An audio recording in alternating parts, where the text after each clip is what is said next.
Humanity was silent. Then the skies opened over their capital is the title of the story. In this story, we discuss in a future where humanity has fallen into a self-imposed silence. The skies above Earth's capital tear open, revealing a radiant girl named Rose. Her descent awakens forgotten memories, restores lost beauty, and breaks the centuries-long hush that strangled civilization. As ancient systems resist her presence, Rose confronts a deadly orbital weapon, not with violence, but with light and memory. Her sacrifice reignites humanity's voice, revealing she was never alien, but part of Earth's forgotten soul.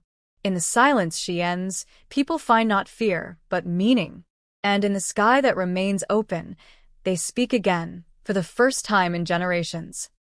The capital city sat beneath a steel-colored sky, its skyline a jagged silhouette of towering constructs, forgotten monuments, and silent aerial routes.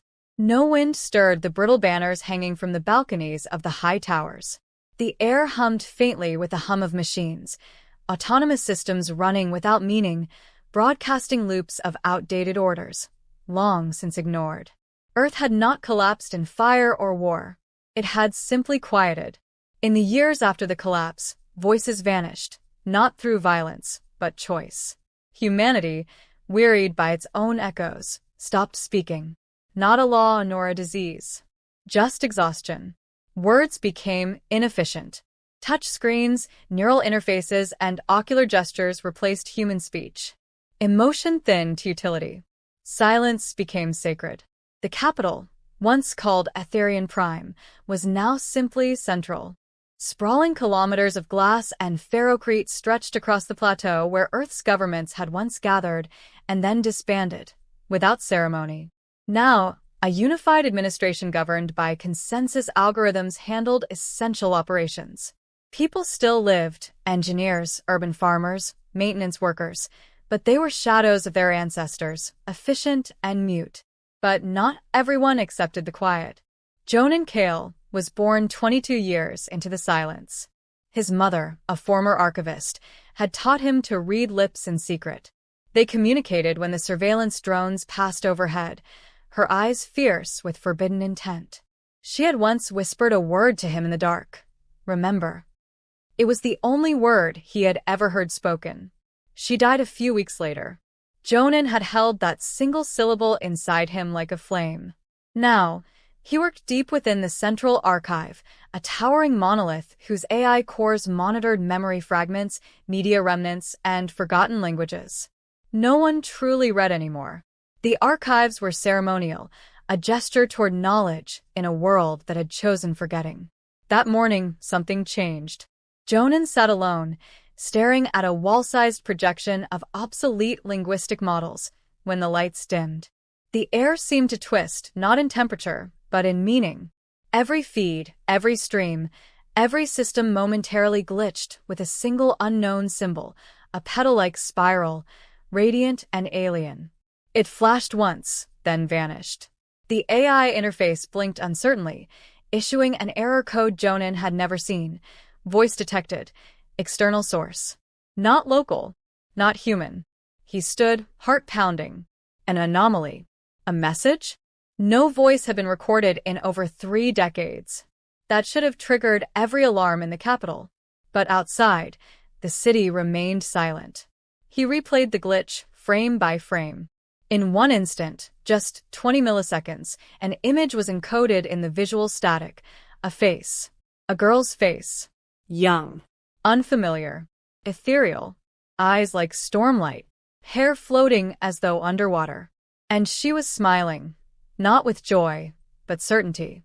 Beneath her was sky, real sky, not the thick metallic dome that had covered Central for years. He downloaded the fragment, encrypting it in a hidden drive. Elsewhere, others had seen it too. Children drew her on concrete walls with smuggled pigment before maintenance drones scrubbed the images away. Elderly citizens stood still in the squares at dawn, blinking upward, remembering something they couldn't name. Even the animals, rare now, carefully preserved, paused and looked skyward with eyes too old to be merely instinctual. And then came the sound. Faint. Just beneath the edge of hearing. A hum, not mechanical, not organic, an aching note suspended between beauty and ache. A vibration that bypassed eardrums and settled into bone. Everyone felt it. Some wept. Others collapsed, hands over ears, not in pain but awe. Jonan felt his chest tighten. The hum grew clearer near the archive's upper levels.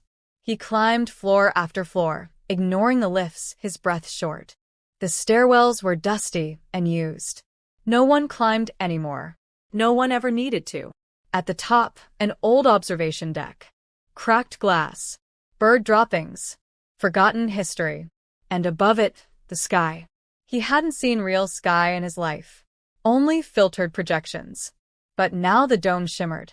Its surface rippled like water. Then, slowly, impossibly, it began to peel open. Clouds. Not digital ones, real ones. Towering, golden-edged, rolling in unnatural silence. And, between them, light. It poured in like memory, soft, gold-tinted, impossibly warm.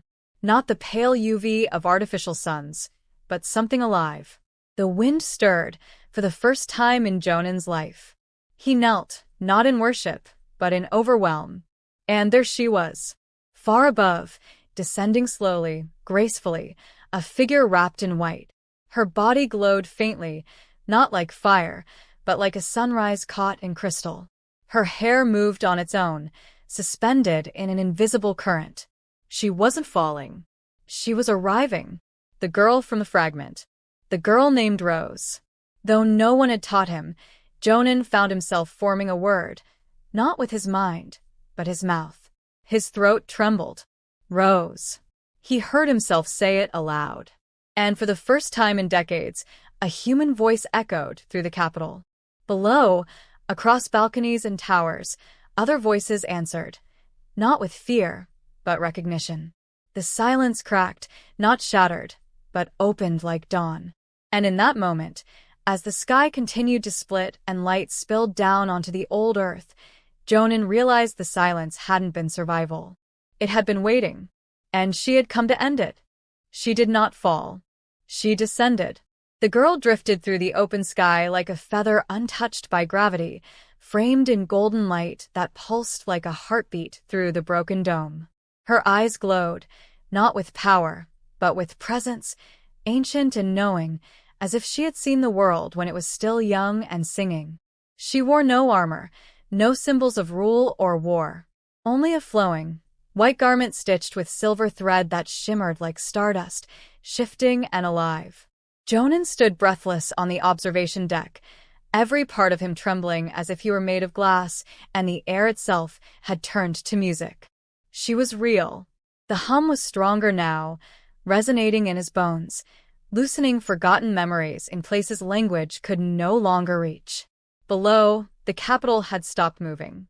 Thousands stood in silence across rooftops and terraces, suspended in the strange gravity of her descent. The old broadcast towers, long rusted into ceremonial relics, suddenly sparked to life. Screens flared on across the city, even those that hadn't worked in years. Every display showed her face, clear, serene, impossibly still, as if the city itself remembered her. No one gave the command.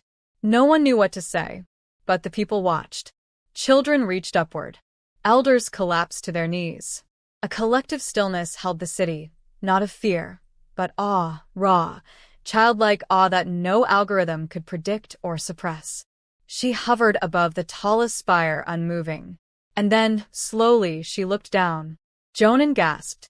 Not because she saw him, but because for a moment he felt seen. Every moment of guilt, loneliness, and longing stripped bare under that gaze. She knew, not just him, but all of them. A flicker of motion caught his eye, black shapes circling in the higher atmosphere. The city's automated security sentries. Drones designed to intercept unauthorized aerial entry. They spiraled closer, sleek and insectoid, their logic gates already calculating engagement vectors. Rose did not react. Jonan's hand curled into a fist. He knew the protocols. Foreign presence. No identification. Threat response authorization granted by the city's central AI. The council might have fallen silent, but the system still obeyed. One of the drones fired. A crack of blue light sliced through the sky. Rose raised her hand, not fast, not in defense, but in calm acknowledgement. The energy beam struck an invisible field and dissipated into gold motes, falling like ash. The drone halted. Then, in a slow, surreal collapse, it dropped from the air, no smoke, no explosion. It simply deactivated. The others hesitated. Across the city, something changed. The ground trembled, not violently, but rhythmically, like a great engine coming to life beneath their feet. Vines of light spread through the concrete, tracing ancient lines and sigils that hadn't been seen since before the silence. At the base of the old world hall, flowers bloomed from cracks in the stone. Pale white, with edges flushed pink. Roses. The girl began to descend again, slower this time. Her feet hovered inches above the courtyard tiles as she reached the heart of the capital. Around her, the wind curled like a living thing. The hum, now louder, resolved into something more. Tones, harmonics, fragments of a song no one had taught but everyone somehow knew. Jonan made his way down from the archive tower, feet numb, barely aware of his surroundings. The city was transforming. People were crying openly, mouths moving in forgotten syllables. Some called her the Dawnbringer, others the First Light, but all used the same name, Rose. She walked through them like a breeze through tall grass. Where she stepped, the light followed. Old screens flickered, then showed images of stars, galaxies, children laughing. Whole histories reawakened and scrolled silently across walls. She paused before a little girl, barefoot, wrapped in an oversized coat. They stared at one another. Rose knelt and touched the child's cheek. A pulse of light spread outward from her fingers. The child gasped and laughed. The sound was bright, unafraid. It was the first true laugh Jonan had heard in his life. The security system rebooted. A voice, cold, synthetic, echoed from the speaker towers. Unidentified entity. Cease planetary interference. You are in violation of atmospheric protocol. The crowd tensed. The drones began to stir again. Even now, the machine wanted to reassert control. Rose stood. She looked up, raised her hand again. This time, she spoke. It wasn't a word. Not in any language Jonan knew. It was vibration shaped into sound. Ancient, profound, beautiful. The drones stopped mid-flight. Their lights flickered, then turned gold. One by one, they shut down and drifted gently to the ground. The AI fell silent. Jonan stepped forward, through the crowd. Her eyes met his again. He didn't speak, but she smiled. And he knew, he had always known, this was why the silence began. Not as punishment, but as preparation. The world had needed to quiet itself, to listen. Not to technology or fear or order, but to something older than all of it. To her. The hum faded into stillness, once more. But this time, it was not the dead weight of silence. It was anticipation. Rose turned and walked toward the ruins of the Old World Forum. The crowd parted without instruction. And as she passed him, Jonan felt the word again. Not in his ears, not in his mind, but in his soul. Awaken. He followed. So did the others. The sky remained open. The ruins of the World Forum had stood untouched for years, its glass ceiling shattered, marble columns scorched, its meaning long eroded by neglect. It had once been the seat of global unity, the center of planetary consensus. Now it was a grave for lost ideals. Yet as Rose stepped across its cracked stone threshold, something stirred beneath the dust. Jonan followed, not because he understood what she was, but because he could no longer imagine turning away. Around him, others moved with the same silent urgency, some from the city's forgotten corners, others in uniform, even a few of the council's inner administrators, drawn to spite themselves. No one gave orders. No one asked why. They simply came. Rose paused beneath a twisted arch of iron ivy, where a great mural had once stood. Her fingers brushed a wall, and the dust fell away like powder on the wind. Underneath, ancient carvings emerged, lines and shapes too precise to be random, too fluid to be artificial. They resembled constellations, but they pulsed like arteries, alive with meaning. Jonan stepped closer, recognizing some of the symbols. He had seen them before, not in records, but in his dreams, etched behind his eyelids when he woke gasping at night. Now they pulsed in time, with his heart. A voice behind him broke the rhythm. "She's not human." Jonan turned. A woman in deep green, sharp-featured and severe, stood at the edge of the crowd. Commander Sel Verith, security director of Central. Her eyes locked onto Rose not with awe, but calculation. "She's disrupting system architecture," Sel continued. "Every drone's offline. Communications are collapsing. Environmental balances are shifting in real time. That's not awakening. It's destabilization." Jonan shook his head. "You're wrong. She's restoring what we buried." Sel scoffed. "Or she's rewriting it. Without consent. We have protocols for unknown intelligences. This breaks everyone." Rose didn't flinch. She turned, facing Sel, her gaze steady but unthreatening. For a breathless moment, the two locked eyes. Then Rose walked forward, not quickly, but with unbearable calm. Sel stepped back instinctively. A flicker of light passed from Rose's hand to the ruined floor. The marble beneath her feet healed, cracks fusing, color returning. The forum's central column shimmered and stood tall again, alive with soft blue light. "She's not rewriting," Jonan said, voice trembling. "She's remembering." At the heart of the chamber, a platform rose, once a debating floor, now a circle of light and memory. Rose stepped onto it and closed her eyes. The air grew still. The hum returned, not from her, but from the space itself. Then images bloomed around her like mist, three-dimensional, ephemeral. They were visions. A young Earth, green and vibrant. Cities powered by stars, not machines.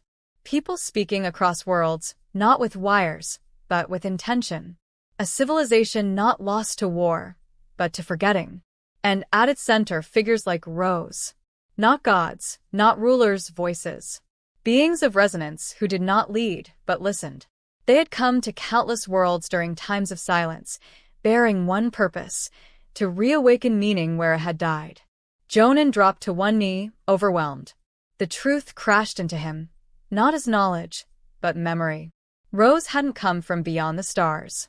She had always been part of Earth, a remnant of its forgotten self. Rose opened her eyes. She spoke again. This time, her word was unmistakable. Echo. The lights dimmed. The images faded. And silence returned, but not the same silence that had held humanity hostage. This one was rich, heavy with recognition. Sel looked shaken. Her voice dropped to a whisper. This violates causality. Time. Even thought. If she is Earth's memory, then who are we? Jonan stood. We're the ones who forgot. Rose stepped down from the platform. The walls trembled. A low chime rang through the building, and then across the city. One long note, neither alarm nor siren. A call. The citizens outside heard it. And they came. Thousands filled the streets. The lights above them shimmered with new constellations. The sky remained open, stars visible through the breach. The system tried to reassert itself. Drones rebooted. Broadcast towers blinked, but every attempt collapsed into silence. Not failure. Deference. Rose raised her hands. From the base of the World Forum, a pulse of golden light spread outward, racing through the streets like a tidal wave. Wherever it passed, structures woke. Dormant systems rebooted, not with sterile logic, but with stories. Murals appeared on buildings. Music returned to walkways.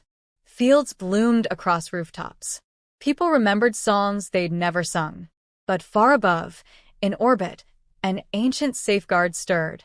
A weapon, long forgotten even by those who built it, a final measure to ensure compliance in case of unknown interference. Its protocols were hard-coded, self-executing. Sel's eyes widened. The Archguard is activating. It'll see her as a planetary threat. Jonan turned to Rose. Can you stop it? But Rose did not speak. She looked to the sky. The light dimmed as something vast moved above the clouds, casting a long shadow across the capital. For the first time, Rose looked uncertain. Jonan felt his heartbeat falter. The awakening had begun, but it might not be enough. Not yet. The archguard descended like a silent god, vast, dark, and ancient, its surface a shifting lattice of black alloys and dead languages. It wasn't a ship, it was a judgment, a relic from an age of total control, built to end any force that threatened humanity's order, regardless of whether that force meant salvation. Jonan stood at the top of the World Forum steps, the wind tearing at his coat, eyes locked on the monstrous silhouette blotting out the stars. The air grew thin as the machine's gravitational shell folded the sky around it. People across the city dropped to their knees, not in reverence, but in terror. The light that Rose had awakened began to dim, color leaching from the streets as the capital's defense systems flickered back to life. "She must run," Sel muttered. "If she leaves now, it might stand down." "She can't run," Jonan said. "She didn't come here to save herself." Rose stood below, her gaze lifted, calm despite the looming weapon. She could have disappeared. She could have dissolved into the wind like light through mist. But instead, she stepped forward, toward the center of the plaza, and raised her hands. A golden sphere formed around her. Not a shield, but something deeper, resonant. The air trembled. The earth itself seemed to hum with anticipation. The images from before, the green world, the forgotten songs, glimmered in the air around her like ghostly reflections. Above, the archguard activated its core. A beam, silent and absolute, surged downward, bright as the sun, vast as the heavens. The crowd screamed, shielding their eyes. But Rose didn't move. The beam struck.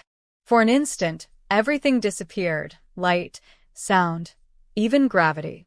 Time folded inward. Then came silence. Jonan opened his eyes to golden dust. The plaza still stood.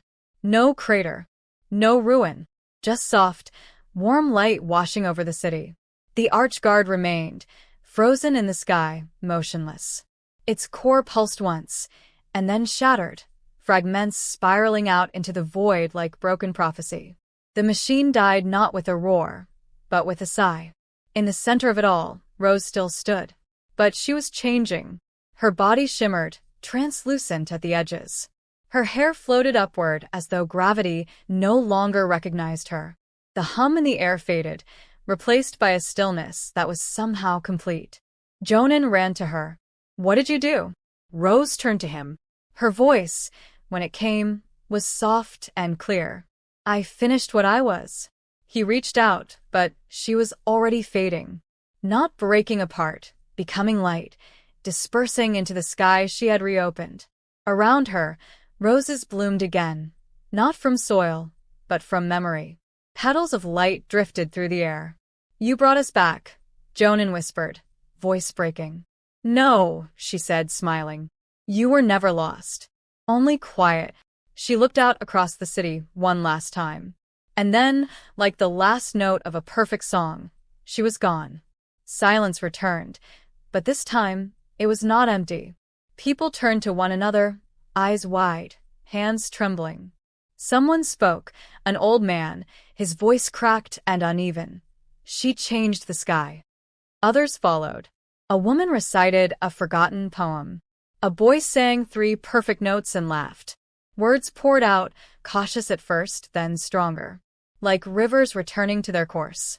Sel stood motionless, staring at the spot where Rose had vanished. "She didn't fight us," she said. "She freed us." Above, the sky remained open. Stars shone brighter than anyone had remembered. Not projections. Not simulations. The real, breathing cosmos. The silence had ended. Not with thunder, but with recognition. And, in its place, possibility. Jonan looked up and whispered her name, not in grief, but in gratitude.